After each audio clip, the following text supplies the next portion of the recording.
sa clutch cable. So ayan, so pagtingin ko sabog na yung kable. Kailangan natin itong palitan kaysa naman sa maputulan tayo habang tumatakbo. Pagtanggalin mo is paloob. So ganito kasi yan, kapag nahila mo na yan dito sa unang thread, so pwede mo na yan himuhar ng birahon. Then bago nyo po ikakabit yung bagong clutch cable ay lalagyan muna natin yan ng oil para hindi madaling masira. Oil na gagamitin natin, so ilalagay mo lang siya dyan, buhusan mo lang siya ng konti, tapos yan, bibirahin mo lang.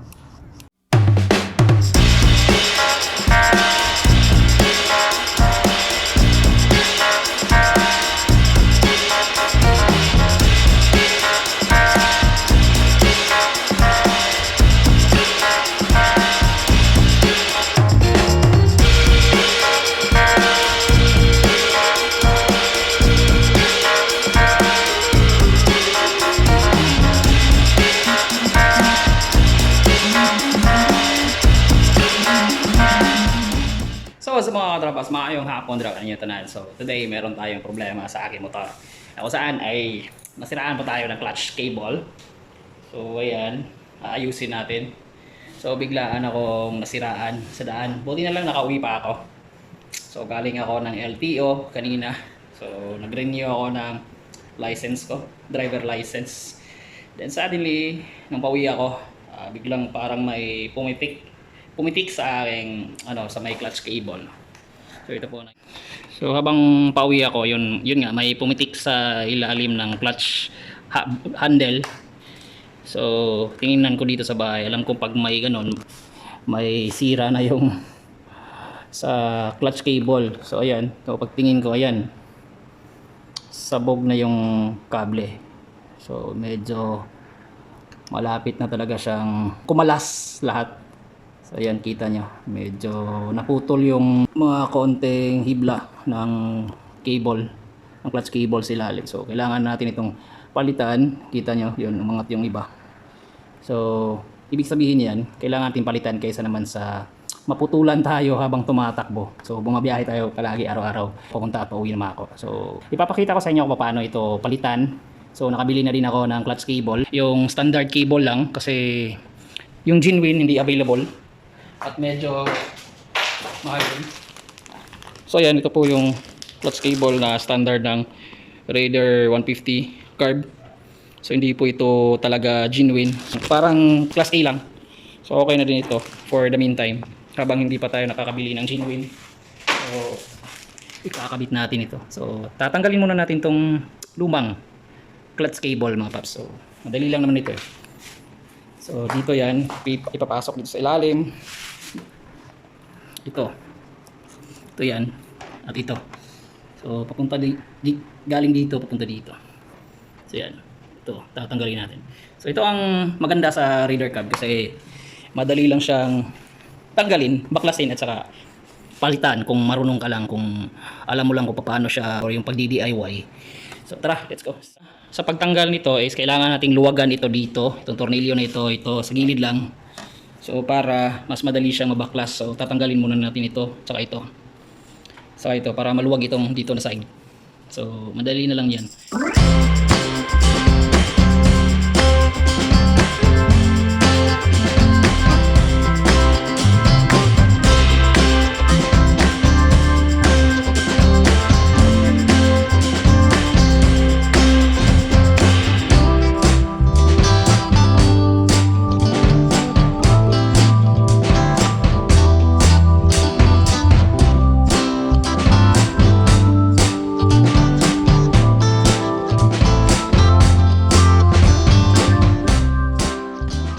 So ito kasi yung clutch cable mga paps. So galing dito, pinasok yan dyan, palabas yan dito.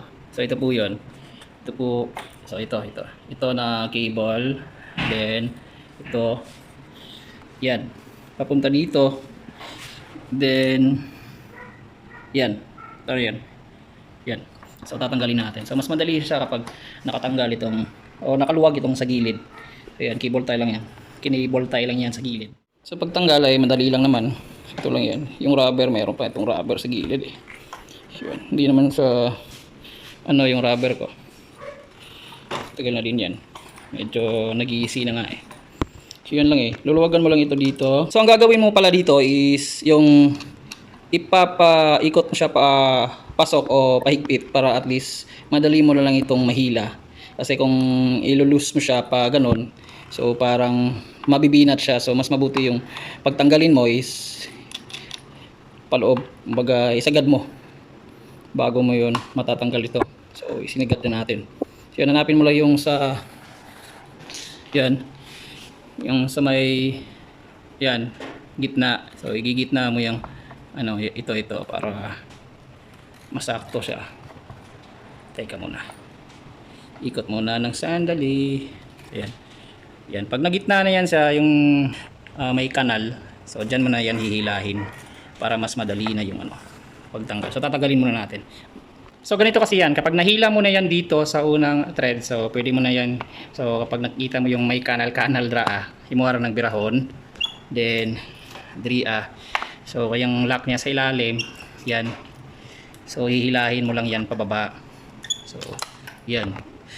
So kita nyo, so medyo napunit na talaga yung sa clutch cable ko. So kailangan na yan palitan. Baka sa biyahe ka pa maputulan, kawawa tayo, di ba? Lalong-lalo na kapag nagmamadali ka, ay talagang malaking aberya ang mangyayari sa iyo. So yan, natanggal na natin.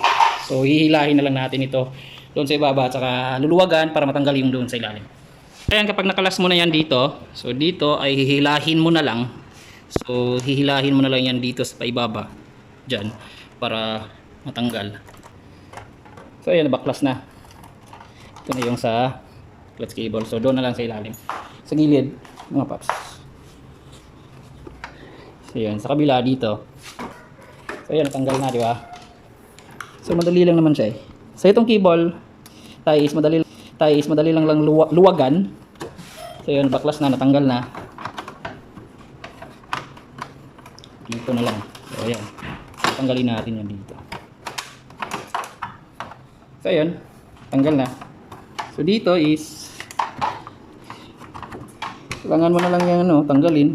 Dito naman sa pagtanggal sa ibaba, iikot mo lang yan. Pag natanggal mo na yan dito, kasi kinabit lang yan dyan eh. So stopper ito eh. So iikot mo lang ito kasi may butas dyan. Ipapasok mo lang yung cable dyan. Ayan, natanggal. Ganun lang naman kasimple ang pagtanggal ng ganitong cable po ng Raider 150. So ayan. So ipapalit natin na ito. So yun, let's go. So bago nyo po ikakabit yung bagong clutch cable ay lalagyan muna natin yan ng oil para hindi madaling masira. Kasi pag wala yung oil, madali yang mapuputol. Kagaya nung nangyari ng aking clutch cable kasi madalian yung pagkalagay nun kasi bumabiyahe ako that time, naputulan. So hindi ko na nalagyan siya ng oil. So meron akong naitabing oil. So ito, lalagyan natin muna siya ng oil bago natin siya ikakabit. So ayan, konti lang para madulas sa loob at saka hindi siya madaling maputol. So ayan mga paps, ito po yung oil na gagamitin natin. So ilalagay mo lang siya dyan, buhusan mo lang siya ng konti, tapos yan, bibirahin mo lang ganyan para pumasok yung oil nya doon sa ilalim. So para umabot yung oil doon sa magkabilaan. So ulit-ulitin mo lang yan. Lalagyan mo lang siya dito ng oil para lumabas doon sa kabila. Ganun lang kasi.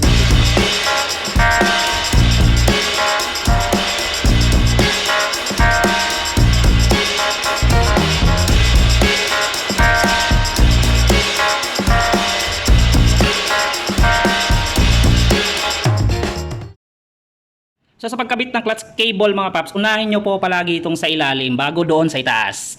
So ganun lang para hindi kayo mahirapan sa pagkabit ng mga dulo-dulo ng clutch cable dito sa ibabaw at sa itaas. So unahin nyo po ang sa ilalim para doon ka na lang sa ibabaw mag-adjust sa pagkabit. So para hindi kayo mahirapan sa pagkabit nitong sa clutch cable sa dulo niya. So para mas madali, ito ang option nyo. Tanggalin nyo po ito. Pag medyo hindi talaga siya kaya hilahin o may pasok ng pwersahan. So ito na lang, tanggalin nyo po itong clutch lever niyo para doon nyo na hihilahin, kasi yung sa clutch niya ay para mabinat siya, kumbaga may puwersa siya doon sa clutch niya sa ibaba. So kapag hila-hila lang, medyo mahirapan din kayo. So ganyan, bago nyo, pag hindi talaga kaya siya hihilahin lang o pwersahan lang siya ng konti, so ito tatanggalin nyo na po itong clutch lever para mas madali siyang maipasok, so maikabit ng maayos. Ayan, tanggalin muna natin to. So ayan, pwede na yung kamayan para hindi mahirap siyang ikabit. So ayan, pag once natanggal nyo na yan, tanggalin nyo lang ito dito sa ibabaw. Yan, ito tatanggalin mo lang natin yan. So yan, kapag natanggal nyo na itong clutch cleaver, yan, natanggal ko na. So dyan nyo na siya, gawan siya ng paraan para may puwersa siya, may ipasok nyo siya ng mas maayos. At saka, mas madali lang yung pagpasok. So ganyan, no. So ipapasok muna natin yan dito. So yung, kita nyo po ba yung sa gitna na may, ano, ganyan. So ganyan, pag naipasok nyo na yan dyan, so itong sa clutch cleaver, meron siyang ganyan, puwersa. So para pag bira niya o pag hila nyo, mas madali na lang. So ganyan lang. So yan. So mas madali siyang maipasok, di ba? So ganyan. So yan, ipasok natin, di ba? So saka nyo siya lalagyan ng bolt at nut dito sa may butas ng clutch lever. So mas madali yon kapag ganito ang gagawin nyo, mga paps. So kapag hindi makaya siyang puwersahin, hilahin lang, so ganito ang gawin nyo. Tanggalin nyo po itong clutch lever, at saka ipasok nyo yan dyan, tapos yan. So parang nagka-clutch din kayo, so pero wala lang siyang bolt dito para mapuwersa doon sa ibaba. Dyan sa ibaba, kita nyo po yung gumagalaw sa clutch para mabinat siya ng konti para maipasok.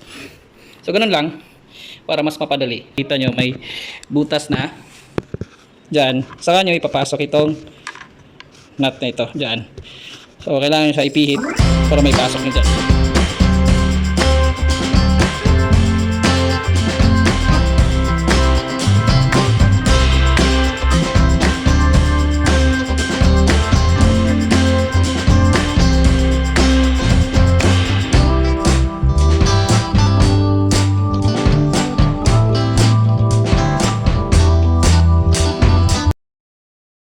So yan, kapag naikabit na natin dito sa itaas, so dito naman natin yan i-adjust para itong dalawa, i-adjust natin yan, iikot-ikot lang natin yan palabas para meron siyang play or kakagat yung ating clutch sa ilalim. So kapag yan, naikabit na natin siya ng maayos, tsaka dito, so i-adjust na lang natin para goods na goods na.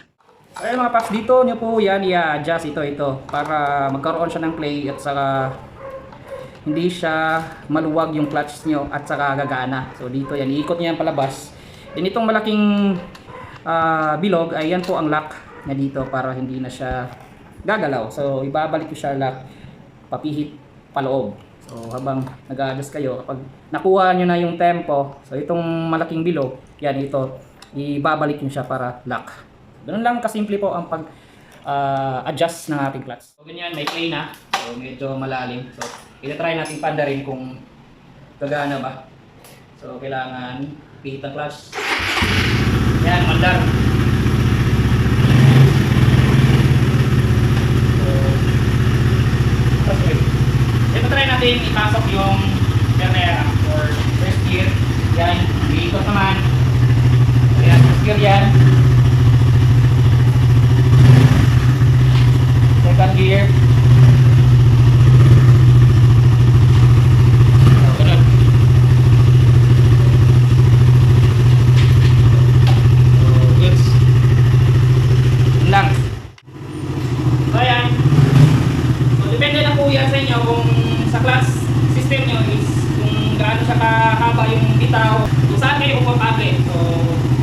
Lang po yan dito or dito sa baba. Ganun lang. So, ganyan. Okay na. Goods na to. Pwede na ito sa akin. Ganun lang kasimple yung palit ng clutch cable, mga paps. Ganun lang. Yun lang po mga paps, salamat sa pagtanaw. Hopefully meron tayong naibigay sa inyo na isa namang panibagong vlog at meron kayong natutunan sa ating simpleng vlog na ito. At kung bago ka pa lang dito sa aking YouTube channel, huwag kalimutang mag-subscribe and click the bell para updated kayo sa mga bago nating uploads. The next day. Good morning, good morning. Welcome po dito sa Tagum City. So this is the longest flyover po na matatagpuan nyo dito sa Mindanao. So ito po ang pinakamahabang flyover na nagawa sa buong Mindanao. So ayan po, welcome po dito sa Tagum City, G Mall of Tagum, NCCC Mall. So ayun, makikita mo yun dito ang mga iba't ibang mga infrastructure dito sa amin.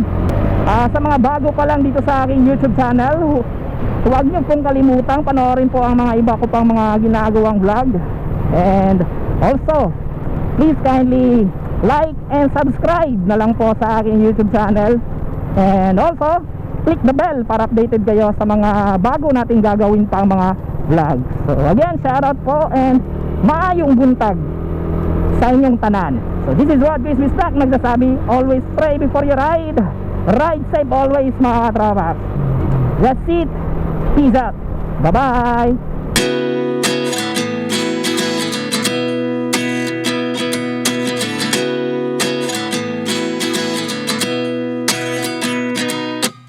At 29 and I find myself wondering what did happen to the last 10. I ran away with my life, fast forward, never turn back again.